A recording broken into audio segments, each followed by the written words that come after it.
sejam todos bem-vindos ao podcast Entre Conflitos e Soluções. Meu nome é Daniela Frene de Freitas, estou como presidente da Comissão de Mediação da OAB Paraná nessa gestão, e é com muita felicidade que inicio o nosso momento nesse encontro inaugural. Primeiramente, gostaria de apresentar esse projeto criado pela Comissão de Mediação da OAB Paraná e agradecer todos os membros que se empenharam na organização desse maravilhoso encontro, que seguirão com 5 outros encontros, sendo no total 6 episódios. De igual forma, gostaria de receber a nossa convidada, doutora Priscila de Quadros Cury, que está aqui conosco. Priscila é membro relator da Comissão de Mediação da OAB Paraná, advogada atuante há 12 anos com escritório físico no centro de Curitiba. Ela é mediadora e conciliadora pelo Tribunal de Justiça do Paraná, graduada em Direito e Letras Português e Inglês, pós-graduada em Direito das Famílias e Desenvolvimento Editorial com ênfase em materiais didáticos e Direito de Família, mãe e palestrante. Doutora Priscila, seja muito bem-vinda, é um prazer te receber. Muito obrigada, doutora Daniela, pelas palavras. É uma honra estar aqui, uma grata satisfação fazer parte da Comissão de Mediação, por Vossa Senhoria presidida, né? É uma comissão muito atuante e esse projeto, do qual me orgulho de fazer parte, também da fase embrionária, nos traz muita alegria, né? É um momento de muita alegria estarmos aqui. Muito obrigada. Eu que agradeço. Também gostaria de apresentar a nossa co-apresentadora, que está aqui conosco. Ela também é membro da Comissão de Mediação da OAB Paraná, doutora Daiele Maria Alves de Souza, e estará dialogando. E é um prazer recebê-la também, doutora. Boa tarde, doutora Daniela, doutora Priscila. Eu que agradeço o convite da nossa presidente da comissão por ter iniciado esse projeto, que ao longo aí vamos discutir vários temas importantíssimos para a mediação, assim como o de hoje. É isso aí, enfim, né? Vamos ao que interessa. E desde já, permitam-me trazer um informalismo aqui para a nossa conversa, que nossa pretensão é essa. Pri e Dai, o tema proposto para hoje é o sistema multiportas.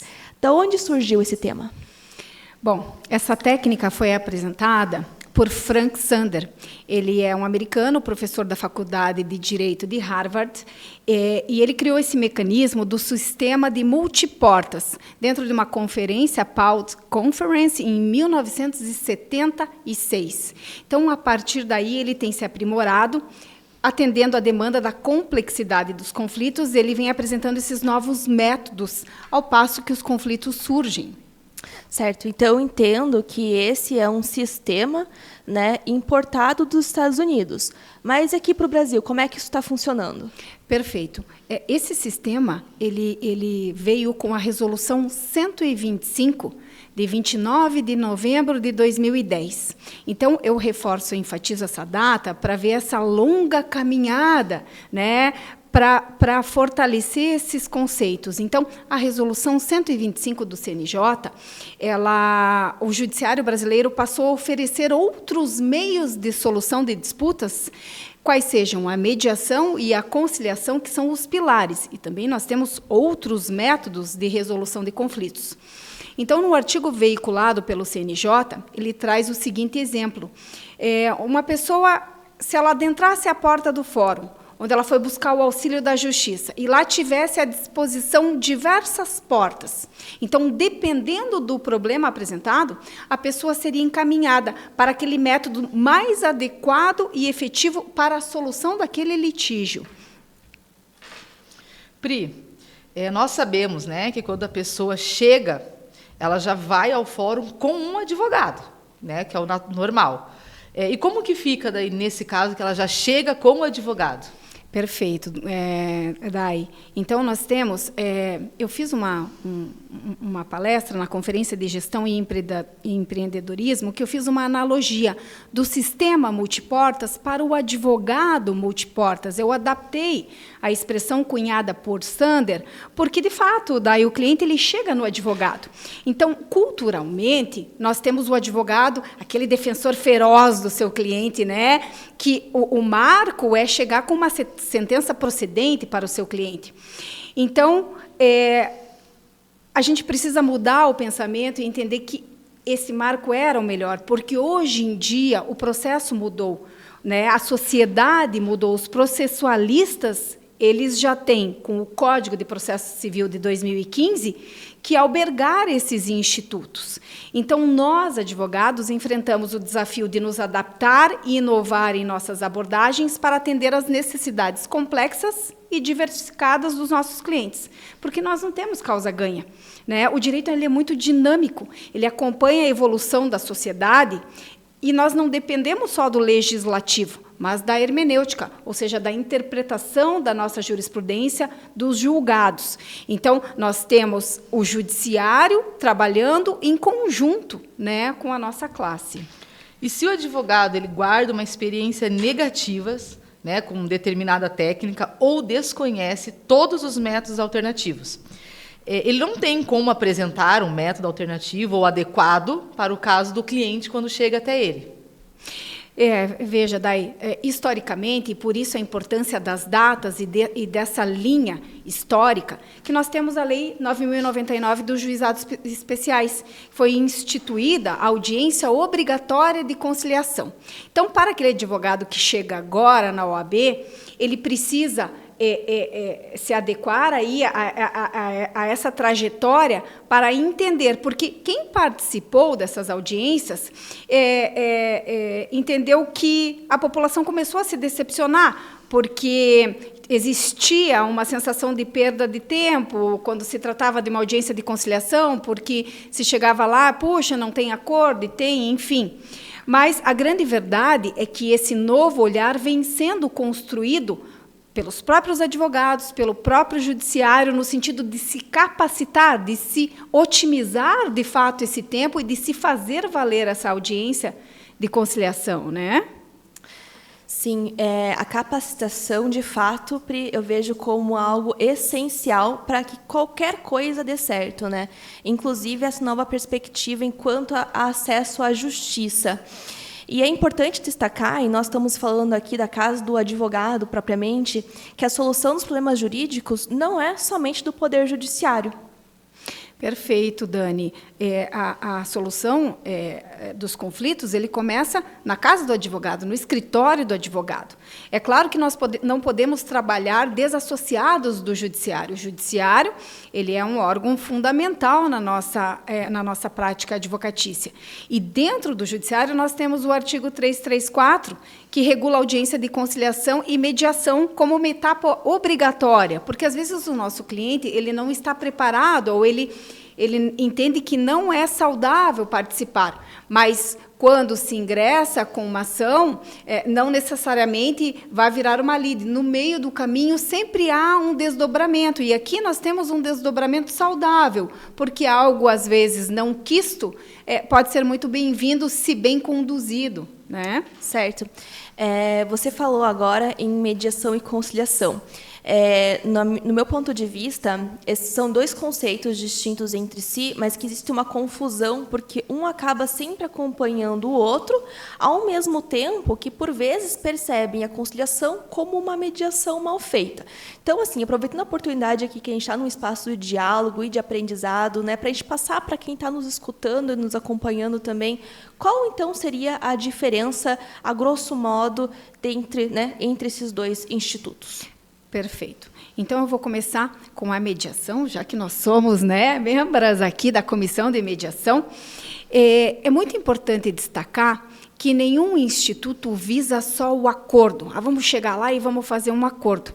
A mediação, ela tem como princípio fundamental iniciar com o rapport. O rapport é um vínculo criado entre as partes ali presentes, e a gente tem o princípio da confidencialidade, o princípio da participação em que a pessoa quer estar ali. Então, através dessa empatia entre os participantes, a atmosfera vai sendo criada e vai permitindo que esse mediador capacitado facilite o diálogo.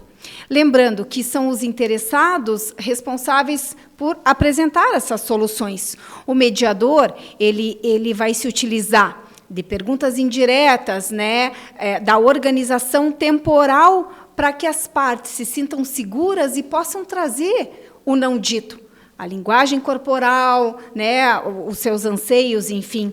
Então, nós temos, doutora Daniela, um conceito aqui bem interessante para diferenciar a mediação da conciliação. É apenas uma diferenciação, não que coíba entre, né, mas a mediação se dá entre pessoas do mesmo convívio, entre familiares, entre sócios, porque principalmente, a mediação ela restabelece a comunicação. Às vezes, perdeu-se a comunicação ou perdeu-se o contato, então visa-se primeiro reaproximar esses membros, né?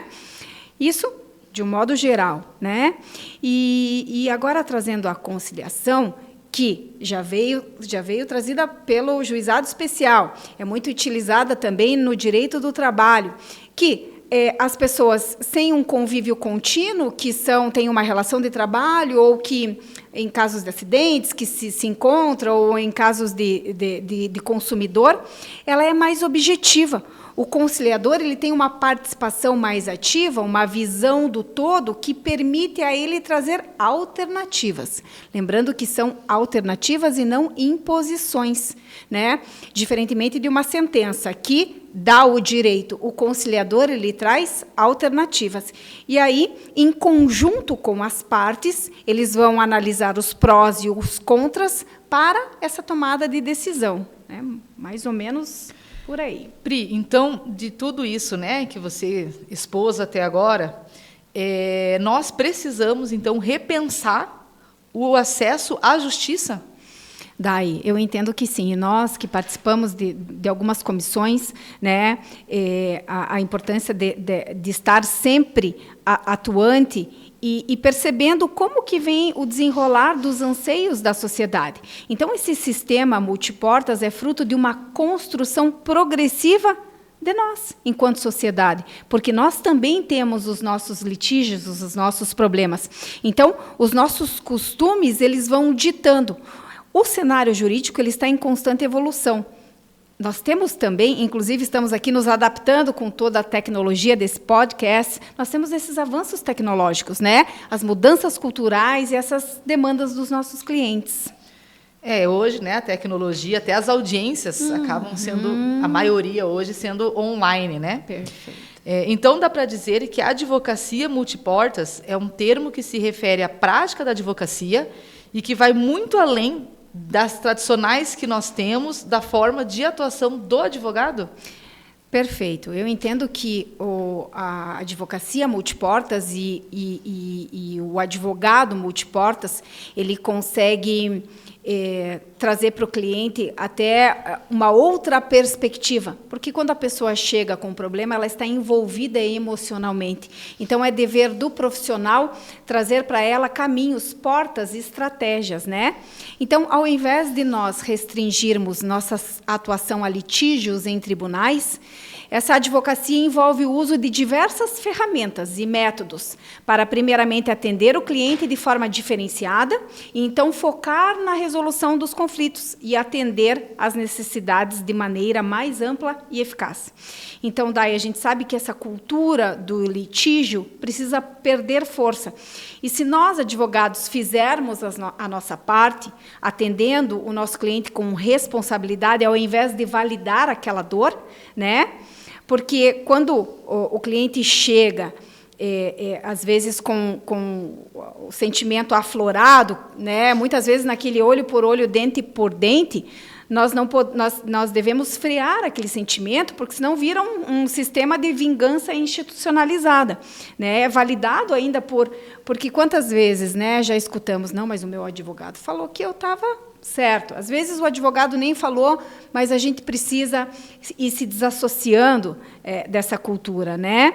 Nós não podemos ser um instrumento de vingança, nós precisamos ser um instrumento de acesso ao judiciário, ou o sistema multiportas, ele traz muito a questão do protagonismo, né? Vamos olhar para o problema e vamos trazer ele para a autorresponsabilidade. Ele é um caminho, ele pode ser, num princípio, um caminho que tem uma demanda uma pegada mais pessoal, mas ele é um caminho extremamente sólido, né? Então, nós temos que empoderar o nosso cliente para que ele caminhe ao nosso lado, estabelecendo uma relação de confiança e não de dependência, que assim ele não fica dependente e todos conseguem caminhar independentemente, né?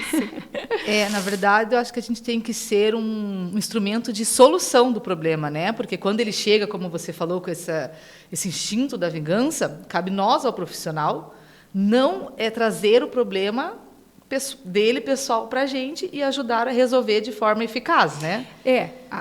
Nós, como instrumento, às vezes a gente não consegue solucionar, mas a gente vai trazer ali estratégias, a direção, vai direcionar para que ele olhe para esses caminhos, né? Porque essa cultura de que um terceiro decide quem está certo ou está errado, em muitos casos, o judiciário ele fortalece, mas em muitos outros caminhos, a importância desse olhar protagonista, né?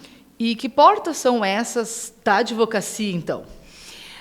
Nós estávamos conversando, então, puxa, mas para eu trabalhar com essas portas, eu preciso fazer cursos, preciso fazer curso de mediador? Não precisa. A importância só de estudar os conceitos, de começar a ter acesso a essa terminologia. Porque nós temos vários métodos: arbitragem, conciliação, mediação, a autocomposição, práticas colaborativas, justiça restaurativa, os círculos restaurativos e o direito sistêmico, que não é um braço do direito, mas ele auxilia todos os ramos. Porque quando o cliente chega com o problema, a importância de você ver o problema como um todo. Então, nós temos esses institutos que podem solucionar problemas e nós temos também ferramentas e técnicas. Fora a habilidade que nós, profissionais, precisamos desenvolver, nós temos escuta ativa, a CNV, comunicação não violenta, a linguagem corporal, a própria riqueza na formulação de perguntas abertas, paráfrases, né, reescrita positiva da narração.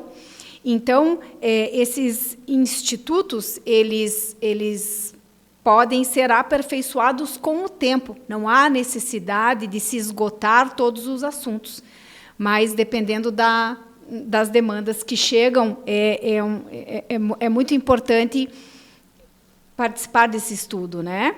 Perguntas de autorreflexão, de brainstorming, e não simplesmente validar a fala, né? Trazer a fala do cliente ou reformular aquela fala com viés positivo. Isso vai enriquecer a própria advocacia. Porque quantas vezes eu atendi um cliente e, às vezes, esse cliente não retorna. Então, mais do que atender um cliente, essas técnicas também ajudam a se fidelizar um cliente, né? Eu acredito até, Pri, escutando você falar, que já passou da hora de isso ser uma necessidade, né? Nós temos esses novos métodos, não estão aqui à toa, e diante de uma necessidade que a gente vê da própria jurisdição, né? De não dar conta do modo tradicional, assim posto como o sistema judiciário, e essa implementação de técnicas até mesmo na atuação nos próprios escritórios, né? Para assim a gente conseguir saber qual de fato é a necessidade dos clientes que nos procuram. Então, vamos superar, né, a técnica ensinada tão fortemente nas faculdades de Direito, que é simplesmente escutar uma história e dar a solução, para a gente ter mais realmente cuidado nessa análise primária, para daí oferecer quais são as soluções, né? Não só uma, mas as várias soluções possíveis para aquele caso, do que simplesmente a pura e fria aplicação da lei, né? Não é esse mais o nosso interesse. Pri, dito isso, sobre esse profissional, advogado multiportas, o que então seria? O advogado multiportas é aquele profissional que conhece essas técnicas, né, que desenvolve habilidades de escutativa, da comunicação não violenta, da linguagem corporal, estabelece esse rapport, né?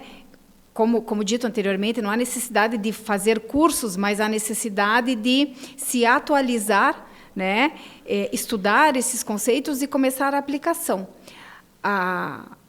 a nossa advocacia, a sociedade nos vê como uma classe extremamente com um linguajar rebuscado, né? E a utilização desses métodos não desassocia a advocacia tradicional. Isso não nos limita, não quer dizer que agora nós vamos, né, como escutamos às vezes, dar uma de psicólogo. Não é isso, é uma técnica, é um instituto, né? Porque muitas vezes o cliente chega e nós falamos, não, pode deixar, a justiça vai resolver, e nós vemos os anos transcorrerem e aquilo não é entregue. Então, esses institutos vêm para colocar cada parte no seu lugar. Quantas vezes, né, o cliente chega e, às vezes, o advogado valida e não pode deixar que eu vou lhe defender. E a gente, às vezes, acaba vendo colegas, e eu também já passei por isso, querendo se confundindo com parte. Quem nunca, né? Exatamente. Porque nós somos seres humanos, né, antes de tudo. Então, a importância de nós nos estudarmos essas técnicas, e isso não nos diminui enquanto profissional, muito pelo contrário, o conhecimento ele nos eleva, né? A vida é movimento, e estudar esse conhecimento, ele só traz riquezas para toda a nossa classe. Então, quem já tentou, Dani, fazer uma composição, e o advogado da outra parte estava assim, Dai, vamos sim, vamos fazer um acordo de braços cruzados, né? E a gente tem aquela frase, a palavra convence, mas o exemplo ele arrasta. Então, o profissional ele precisa estar aberto para aquela sessão de mediação, por exemplo, para o cliente ver, puxa, não, ele está ali, eu vou participar também. Então, nós profissionais precisamos confiar naquele processo, mesmo às vezes não conhecendo ou sendo a primeira vez. É claro que nem tudo é perfeito, né? A mediação, a conciliação e esses métodos alternativos, eles não vêm para nos iludir. Eles são técnicas como qualquer outra, e nós temos problemas, temos erros, temos acertos. Mas nós temos um grande número de acertos, até validado pelo Judiciário, pelo CNJ, da aplicação dessas técnicas. E por isso aqui que nós fazemos esse reforço para nós, entre nós, participando das comissões, em vários cursos, para os nossos colegas, para realmente conhecer essas variadas portas, né? Sim. Percebo, Pri, da tua fala, a necessidade do advogado se perpetuar no lado profissional, né? Então, ele está ali representando um cliente, está ali orientando ele quanto aos seus interesses, mas ele não pode se tornar o cliente, comprar a dor, comprar a briga, porque daí as posições se confundem e acredito que fica muito prejudicada essa atuação. E a gente gostaria também de trazer aqui um viés mais prático, né? Estamos nesse podcast também para trazer soluções, e daí já vem o nosso título. Como, então, Pri, você diria para todos nós que estamos aqui com você, conversando com você nessa oportunidade, como colocar na prática a advocacia multiportas? Eu fiz aqui 5 itens, e eles são totalmente flexíveis, e a gente sempre adapta a nossa rotina. Então, o primeiro ponto, identificar a situação, reconhecer que existe um problema a ser resolvido, né? O segundo ponto que eu traria é fazer essa distinção do problema e da pessoa, né? O que precisa se resolver, se ele tem amparo ali na lei, e como poderia ser resolvido. O terceiro ponto, nós temos aí a investigação, estudar as formas de chegar no objetivo, quais são as estratégias, quais são os meios, né? Existe a questão temporal, existem ressalvados os casos de crime, que aí é uma outra dinâmica, mas que também todas as matérias, né, elas têm a possibilidade de ser tratadas nesses métodos alternativos, né, nessas diversas portas. Então, identificação da situação, distinção do problema da pessoa, investigação, e nós temos o planejamento. Existe um planejamento, existe um custo, e aqui a importância de cobrar a consulta, de eu atender este cliente e também atendendo o meu lado profissional. E dentro dos métodos alternativos, nós chamamos de moeda de troca, mas num primeiro momento nós somos advogados, e nós temos uma tabela, e nós precisamos respeitar a nossa classe, cobrar a consulta, atender este cliente com responsabilidade e recebendo para tanto. Então, esse planejamento vai envolver as estratégias levantadas nessa investigação, empregando as melhores ideias. E a execução de fato, né? Realizar o previsto para atingir a resolução do problema. Isso também acalma o cliente nessa questão da ansiedade, que o cliente não está afeito às diversas etapas processuais ou às etapas das técnicas, né? Porque dentro da mediação nós temos a audiência em conjunto, nós temos audiências isoladas, nós temos uma flexibilidade de reuniões. Então, a importância de explicar tudo isso para o cliente para que ele possa também estar presente e consciente da atuação ali, né? Sim. E você teria algum caso concreto que você pudesse nos contar para ilustrar realmente como é que isso funciona? Enfim, né, para realmente deixar claro para todo mundo aqui que está nos acompanhando. Legal, eu pensei num exemplo, porque quando o cliente chega, cada um tem a sua forma de atuar, né, e cada um tem uma percepção do mesmo problema. Então, eu trago aqui esse exemplo de um paraquedista, digamos que, vamos imaginar que ele caiu num auditório. Tinha um auditório, várias pessoas assistindo uma palestra, ele cai. Então, algumas pessoas iriam ficar impactadas e assustadas, né? Outros ficariam paralisados com o barulho, com o estrondo. Alguns correriam, outros perceberiam que era um paraquedista, alguns iriam se levantar e socorrê-lo, os mais proativos, né? E qual que é a atitude mais correta? Não existe atitude correta. Todas as atitudes estão corretas, porque significa que a partir de um evento, cada um vai ter uma reação, vai ter uma percepção, vai ter um olhar, cada um sente a sua maneira.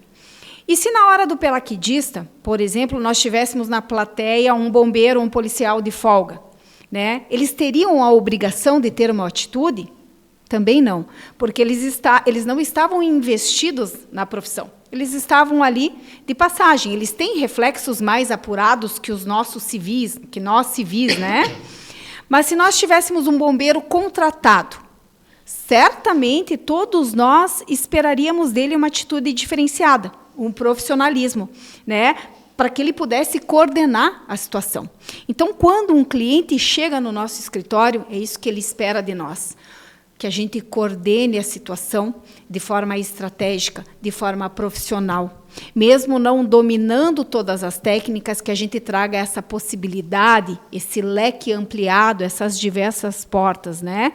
Então, nós vamos coordenar a situação do nosso cliente, né? E nós não podemos estar envolvidos. Então, a gente sempre adverte, às vezes, que para determinada demanda, se você está passando por alguma situação, que você indique um colega. Nós temos uma gama de parceria entre nós profissionais, esses entendimentos. Nós, advogados, trocamos muitas, né, temos os nossos grupos para nos aconselhar com outros profissionais. Isso é extremamente saudável para que eu reformule questionamentos e problemas de algum caso, como fiz recentemente com a Dani ali. Chegamos um pouquinho antes, doutora Daniela, neste caso, então, ela traz uma visão. Então, a importância dessas trocas, né? Sim, até mesmo a questão, Pri, do ponto de vista, como os clientes têm pontos de vista diferentes entre si, os advogados também têm. Isso vem de acordo com o que a gente tem de bagagem profissional, das nossas experiências e também das experiências que a gente já teve com clientes passados. Então, a gente tem que contar mesmo com a comunidade entre advogados, parceria e coleguismo profissional nessa frente. E até porque, né, Dani, as visões diferentes levantam um debate que sempre é enriquecedor, porque às vezes, né, acontece normal assunto que eu não sei dentro do atendimento do meu cliente, mas você tem já uma expertise naquilo ali, a gente consegue trocar informação e não é errado, não é humilhante, vamos assim dizer, é um crescimento e um aprendizado, né? Pri, agora fale para nós um pouquinho sobre as vantagens da abordagem multiportas. Certo. Só fazendo um complemento aqui, numa anotação que fiz, eu trago o Rubem Alves. Ele já dizia, nós não vemos o que vemos, nós vemos o que somos. Então, perfeito. Às vezes a gente traz também uma limitação. Agora, trazendo as vantagens dessa abordagem multiportas, a gente tem um valor agregado para os clientes, porque nós temos várias comissões trabalhando nesse sentido de clientes, então, às vezes, atender um cliente e fidelizar por meio dessa abordagem multiportas é interessantíssimo. Ampliação do leque de serviços jurídicos, porque nós temos a mediação extrajudicial, nós temos a conciliação extrajudicial, nós temos as câmaras de autocomposição, nós temos um leque de institutos que podem ser trabalhados fora do judiciário, né? E nós temos essa oportunidade de atuação em novos mercados. Não é que eu vou deixar de ser advogado, ou vou me tornar menos advogado porque sou mediadora. É porque eu venho agregar, é porque eu venho somar. E a gente nunca perde por estudar, por obter conhecimento. Exatamente, né? O outro complementa o nosso conhecimento, porque hoje o cliente chega e nunca vem com uma matéria, né? A pessoa vai fazer um divórcio, mas tem ali uma partilha de bens, tem uma pensão, tem diversos outros assuntos que nem sempre a gente domina. Quantas vezes eu escutei, mas, puxa, eu não quero ser psicólogo. Às vezes, não veja com este olhar. Se a pessoa traz um problema, a gente precisa entender o todo, porque, às vezes, ele não precisa ser resolvido no judiciário, e ele pode ser resolvido por uma câmara de autocomposição, por um outro método, né? E acaba otimizando o tempo, tanto do cliente quanto da parte, né? Exatamente. Sim, até porque os problemas eles não são puramente objetivos. Existe uma carga gigantesca de subjetividade e, por quanto a gente tem uma estratégia processual que podemos bolar enquanto advogados, ela está enraizada em uma objetividade necessária que vem da lei, né? Então, a gente coloca nessas petições, realmente, aquilo que vai ser o quê? Vai ser somado enquanto produção de provas para ter o nosso ponto de vista confirmado a fim de decisões e sentenças. E esses papéis, eles acabam não, digamos assim, ilustrando, não representando o grau, né, a complexidade dos problemas que aqueles clientes estão vivendo. Qual que é o resultado disso? O resultado é que nem sempre a sentença, por mais que seja favorável, é satisfatória. Não resolve às vezes, né? Porque o problema é mais interno do que externo, né? Exato. Não teve o quê? O cuidado com a lide sociológica, que vai ser o aprofundamento do diálogo superficial, que é aquele primeiro contato que a gente tem com o cliente, em que ele vai dizer para a gente o que está acontecendo na vida dele, e ele já repetiu esse mesmo diálogo para quantas pessoas? Para o vizinho, para os amigos.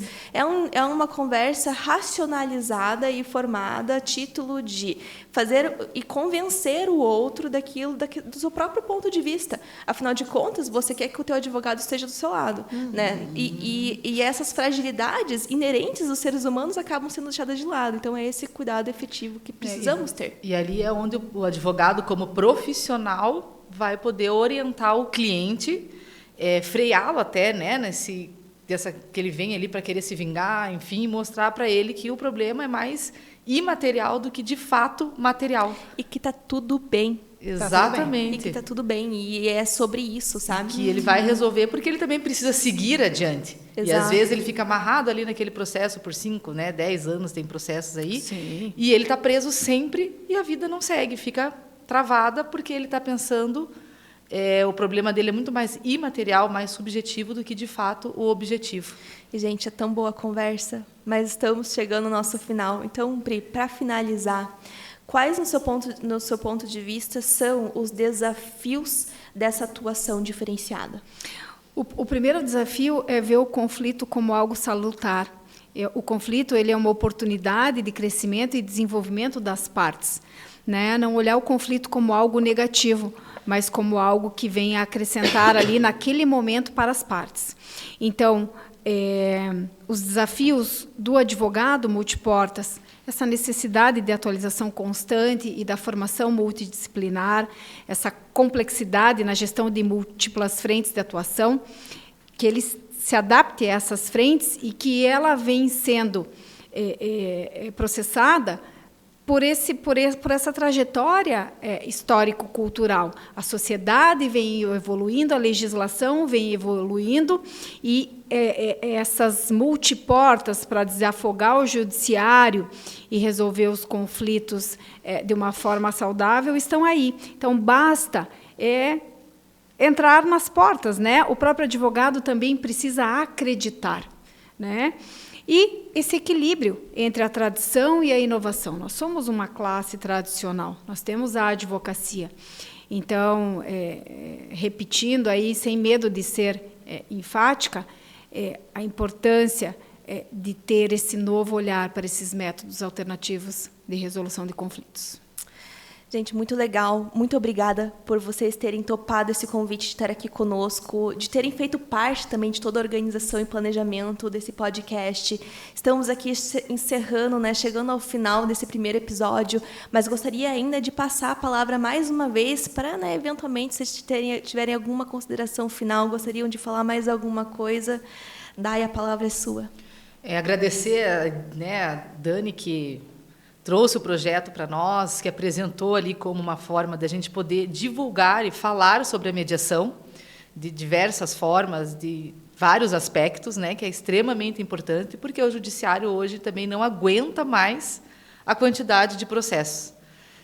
Recentemente, só para ilustrar, eu peguei um processo em que um juiz, em 2011, colocou numa comarca do litoral que ele já estava com 35 mil processos e ele não estava dando conta de fazer tudo aquilo ali.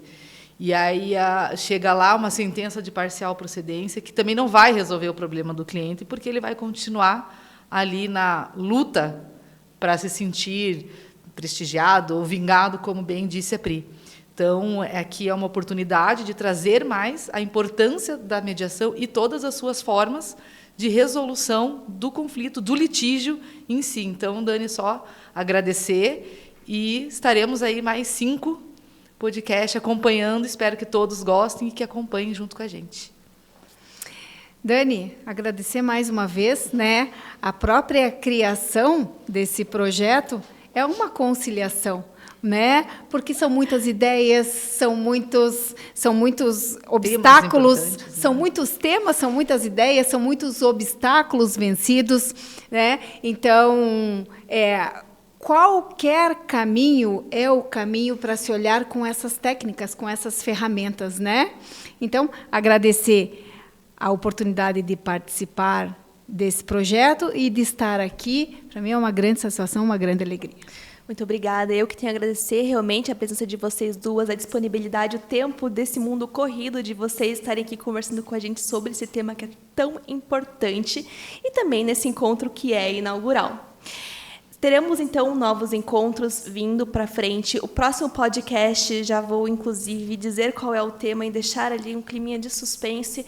Estaremos aqui com a doutora Ana Paula Graffi, falando sobre comunicação não violenta. Um tema que a gente abordou levemente nesse primeiro encontro, mas continuaremos a trabalhar os métodos, né, consensuais e essas outras vias disponíveis a título realmente de estar informando, passando informação da Comissão de Mediação, da OAB Paraná, para todos os advogados, enfim, e todas as pessoas interessadas que nos escutam.